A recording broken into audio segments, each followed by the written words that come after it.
YouTube. Today we got Greenfield, Iowa. Greenfield, Iowa. From my understanding, this one had happened here recently, and a lot of people are once again arguing that this may have been one of the strongest tornadoes of all time. I haven't heard a whole lot about it, just a few bits and pieces here and there in people's recommendations. So let's check it out and see what this Greenfield tornado was all about. Sponsored by Aura. May 21st, 2024. Greenfield, Iowa. Storm Just chaser last year, Kelton dude. Henderson is in a race for his life. As rain and extreme winds rock his vehicle, a violent and lethal tornado reveals itself out from the mist. What he doesn't know at this time is that this tornado has some of the fastest wind speeds ever measured, and it is less than a mile from his location. It had what? Fast. Than a mile from his. He doesn't know at this time is that this tornado has some of the fastest wind speeds ever measured, and it is less than a mile. Hey, what was it? Bridge Creek fast. and Moore tornado with like 330 miles per hour The winds. May 21st had been a long one. 2 days Woo! prior had treated them to a wedge tornado all the way down in Custer City, Oklahoma, while the 20th saw baseball-sized hail pelt the northeastern Coloradan town of Yo, if you live in Oklahoma, get out of there, dude. I swear that place is like a breeding ground for F5 tornadoes. Like every other spot, you hear about one or two, but it seems like Oklahoma, specifically Moore. Why are people still living in Moore, Oklahoma? We got to get out of there, boys. Let me know. I'll come help you move. Yuma. We got to get out of there. The event, however, was slated for the 21st, as the broad but fast upper-level trough with an embedded shortwave advanced eastward toward One more question. You see this connection of Oklahoma and Texas here? That little strip there of Oklahoma that runs in front of the Texas? What's going on there? It's like it's a very small piece of land. What y'all doing out there? Baseball-sized hail pelt the northeastern Coloradan town of Yuma.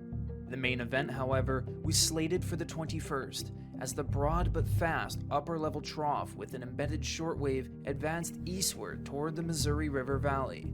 Upscale storms from the previous day moved through in the morning, with clouds giving way before lunchtime, setting the stage for potent instability to build and moisture to advance northward. The National Weather Service Storm Prediction Center was bullish on a severe weather outbreak, denoting a large level 4 out of 5 risk contour. Among the storm chasers venturing east on Interstate 80 that morning is Colton Flint. Despite being in his early 20s, he's been chasing for over a decade, with his first chasing experiences dating back to 2011.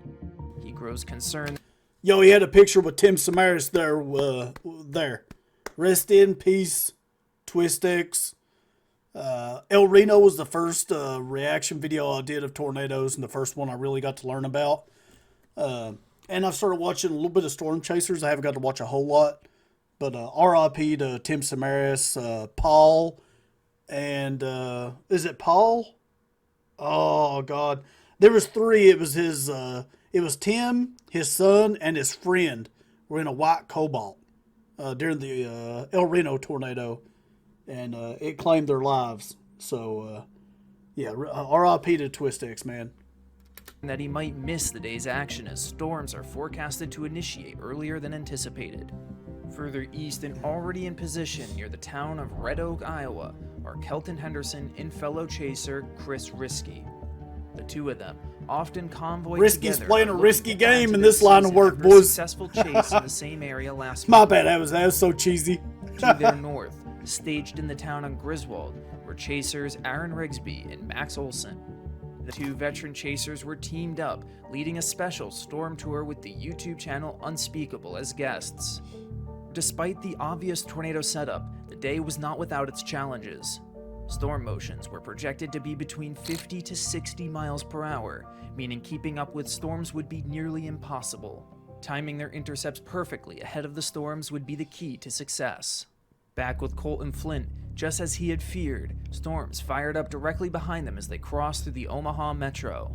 Kelton and Chris, meanwhile, leave Red Oak, heading north to give more breathing room to the maturing supercells, while Colton opts for an eastern option towards the town of Corning. As one of the storms overtakes Red Oak, it produces the first tornado of the afternoon. The brief EF1 puts everyone on alert as it shows the string of supercells have reached maturity. At 2:43 Storms PM are picking local up, time, dude. The first major tornado of the afternoon touches down 10 miles south of Red Oak. Colton Flint finds a high vantage point that has a southern view for miles. He makes out a bowl shaped lowering through the rainy haze. He knows God's hard he to won't have see. to wait long for it to come much closer into view. Just over the next hill, the strengthening tornado comes into view for Aaron and Max, prompting the pair to pull off and start evaluating options. Right to left motion indicates that it will cross the road far to their south, meaning an eastern road option will give them a well-timed close-range intercept. They hold on N28 until the perfect Intercept? moment. Wait, they're wanting to sit in Meanwhile, it? Chris and Kelton have opted to continue further east on Yankton Road. They don't have like a Finally, TIV or gain something vantage like that. A point of the Dominator. tornado. At this time, the tornado is reaching maturity as it is inflicting EF3 damage to a farmstead, flipping cars in the driveway. Chris momentarily stops to check the tornado's motion. From his perspective, it appears to be drawing straight towards him. He is operating out of an abundance of caution. Both Henderson and Risky head eastward as the tornado draws in closer, but they are still struggling to regain cell reception. 8 miles to their south, Colton Flint maintains his position as the tornado tracks from his left to right. While this tornado is providing an incredible sight, to the south of the supercell, a new updraft begins to strengthen and rotate on the rear flank of the main storm. The extreme environmental parameters allow for efficient vorticity stretching, starting a new tornado outside of the parent supercell's rotating My updraft, goodness, another the one. mesocyclone. This is an atypical occurrence, but Colton's situational awareness picks up on the tornado to his south. Oh, he's trapped.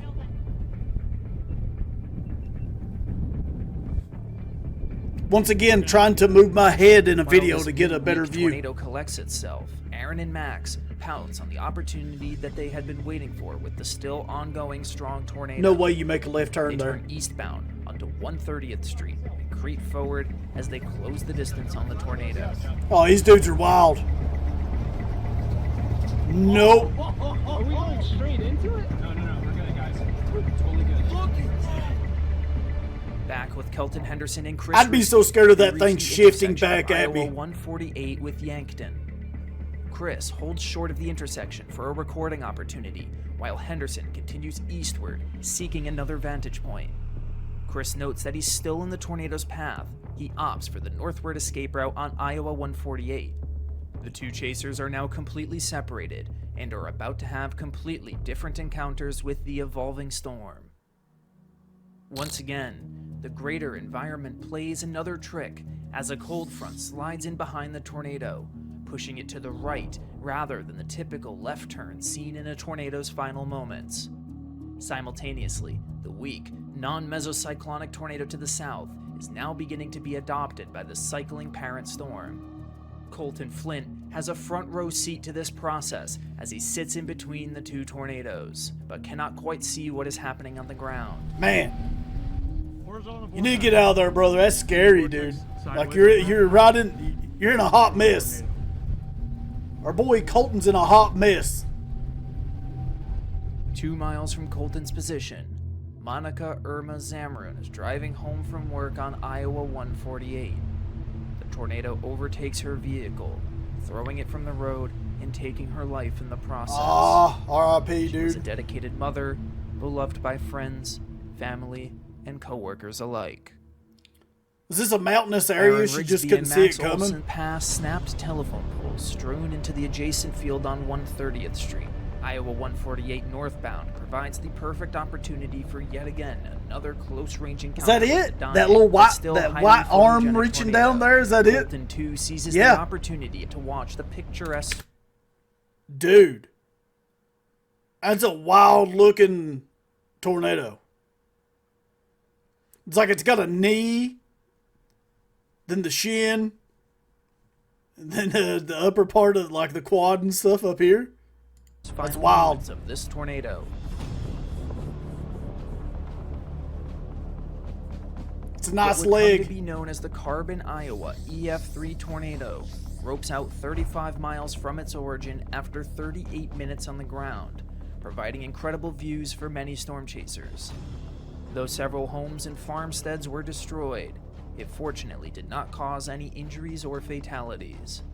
The day was far from over, however, as this other, already lethal tornado now tapped into the parent supercell's mesocyclone. Heavy precipitation from the other erupting storms to the south now draws curtains of rain around the now powerful twister, obscuring it from the view of those around it, including Kelton Henderson. He stair steps up to 310th Street, where the paved east-west option can get him further east to where he can maybe get a glimpse of the Carbon EF3. In this moment, Kelton is still having cellular troubles and is completely unaware that the tornado he was observing had dissipated, and another, much closer tornado is now barreling towards his position at 60 miles per hour. Oh god, dude. Back to the south, Colton Flint attempts to catch back up with the tornado when he comes across the damage path. Wind turbines have been toppled, one of which now burns in the field, and a farm was impacted. Fortunately, nobody at this location was harmed. Good, good, good. Chris Risky's northward escape route allowed him to regain reception and see the significant tornadic debris signature on radar, indicative of a destructive and violent tornado. He drives eastward on Iowa 92 and attempts to get on the phone with Kelton. Miraculously, the call gets through and Chris asks where Kelton is located, to which he replies that he is southwest of the town of Greenfield, Iowa. Chris immediately echoes words of caution to Kelton as he realizes how close to the new tornado he is. Oh, it snuck up right on him, He's dude. still unaware of this new tornado and believes he is referring to the now dissipated EF3. Strong rear flank downdraft winds and blinding rain batter the Honda Fit, signifying to Kelton that he's being overtaken by the Bear's Cage, the most dangerous region of the storm. Looming into view in Kelton's rear-facing dashcam is none Oh other my than God. the bear itself. The tornado at Look this at exact moment is erasing a family home from its foundation just a mile to his southwest. Kelton, over his shoulder, finally catches a glimpse of the tornado and puts the pedal to the floor to get out of harm's way. Oh, dude. I'm going to be straight with you guys right here. I would have shit my pants. Oh my god. That's so scary. He didn't know it was coming. It almost, like, had he been just a little bit slower, had he slowed down at any point before he seen that thing, it'd have been game over. The tornado would cross 310th Street. Look at that. Look how directly towards close. Farmstead, one which Kelton passed only 45 seconds prior. Back in Chris's car, Less than he a looks minute. for an opportunity to get a glimpse at this tornado that appears to be tracking towards Greenfield. To the west of Fontanelle, he passes Doppler on Wheel 6, who is actively scanning the tornado in progress as a part of the BEST 2024 field research project. Dow 6 isn't the only mobile radar on this storm, as Dow 8 has taken a calculated position just to the east of Greenfield. Chris, meanwhile, has a growing sense of foreboding. The last place he would want to be is in the middle of a town with a violent tornado bearing down. In Fontanelle, he decides to drop south, avoiding a collision course with the tornado. Smart man. At 3:35 p.m., the tornado Hopefully they called ahead to, like, Greenfield somehow, 911, and let them know that, hey, you got an incredibly strong tornado headed your way. enters the southwestern corner of Greenfield. It takes on a similar dying course as the Carbon tornado, turning eastward thanks to the encroaching cold front. Extreme damage is almost instantaneous upon entering town, as complete blocks of homes explode into the vortex. To the east, Dow 8, operated by Dr. Karen Kasiba, is blasted by 80-mile-per-hour RFD winds, but they continue to scan the tornado. Unfortunately, it would be the residents on the southeast side of Greenfield that would get to experience the storm's wrath. Lee Williamson, a born and raised Greenfield resident and retired welder, was fatally injured after riding out the tornado in his home. Just to the north of the damaged Adair County Health Center, the home of Michael Jensen, a proud U.S. Army veteran and retired railroad foreman, was wiped from its foundation, claiming his R.I.P., life dude. in the process. Just 200 yards further to the northeast was the Wiggins residence, where Dean and Pamela sheltered from the storm. The married couple of nearly 60 years passed together as the tornado left town to the east. It's sad, Two man. were both very active members in the greater Greenfield community. Upon exiting Greenfield, Yo, I'm just gonna say this. Had it not been for that cold front pushing that storm to the right, it was about to make like a direct hit and run directly through the middle of all of Greenfield. the core of the tornado would pass to the north of Dow 8 by only 700 yards. It would continue to decrease in diameter and rope out just a few miles from Greenfield. Dow 8, though, was not out of the woods yet, as the storm cycled yet again, dropping another tornado almost directly on top of Oh them. my God. Fortunately for Dow and the residents of Greenfield, Woo. make the journey northeast away from the battered town, causing instances of low-end Dude, it EF2 landed damage almost for on the next top of him. 15 That's miles. insane. Further south, Chris Risky had successfully navigated the muddy roads just southwest of Greenfield when he stumbles across the tornado's path. 2 residencies have been heavily damaged only minutes earlier by the twister. Chris appears to be the first person on scene to lend a hand. In his search, he finds one of the residents, who reports that fortunately everyone has made it out okay. Well, that's good. Chris is unaware of what lies ahead of him just to the north in Greenfield. While emergency responders and storm chasers descend onto Greenfield to lend a hand, the parent storm responsible for both the Carbon and Greenfield tornadoes over 40 miles just to the north of the Des Moines metro. The following day, the National Weather Service office in Des Moines surveys the tracks of all the impactful tornadoes. With the assistance of the NWS Quick Response Team, a group of wind experts to provide input on the final rating, they give the Greenfield tornado an EF4 rating with estimated peak winds of 185 miles per hour. This final rating would immediately cause controversy, as the Dow team would post their results of their raw data indicating winds of at least 250 miles per hour, which is well above the 201 mile per hour threshold needed to earn the tornado a rating of EF5. However, as established by previous tornadoes, NWS policy dictates that tornado ratings are based purely on damage in order to remain as consistent as possible. That's what I was fixing to say. After some data processing, I thought it was mainly based on damage, you know, the EF rating. But is that like some type of insurance scam type deal for them to be at like 180, to be such a huge differential in wind speeds? Like one side saying, oh, it was just 185, but you have the Dow team over here who were monitoring the storm saying this thing had 250 miles per hour or greater. I see, and even there on the screen, you know, it was showing up to 290. the Dow team found a likely instantaneous wind gust of 318 miles per hour in the tornado, Ooh. making this one of the fastest ever verified wind speeds ever in a tornado. The fastest was the Bridge Creek Moore tornado at like 330 plus.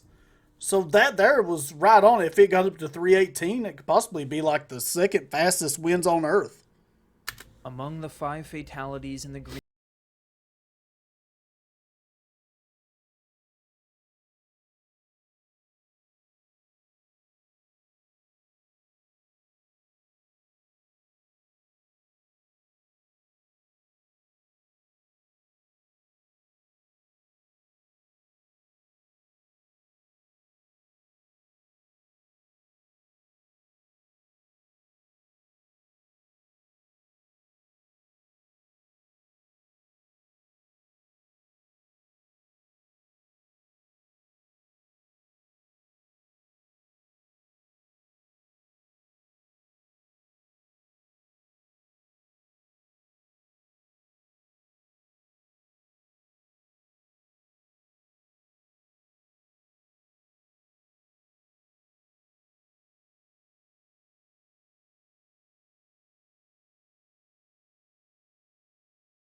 No, that's crazy.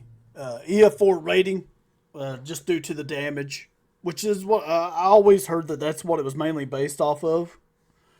But well, that's weird that the weather people only said it was 185, while you have two Doppler on radars, scanning this tornado and saying they like this thing had winds, consistently at 250 plus, and part of a wind gust up to 318 miles per hour, which would have been like what I know Bridge Creek was 330, so I haven't heard of anything else getting that close other than this storm, which was 318. So don't, grain of salt here. This could have possibly been the second strongest wind on Earth. And you have another service over here saying it was only 185, which is insane. I'm glad this thing veered east at the end. It didn't go through the heart of town. That would have been devastating. They got so lucky. And like it's weird saying that.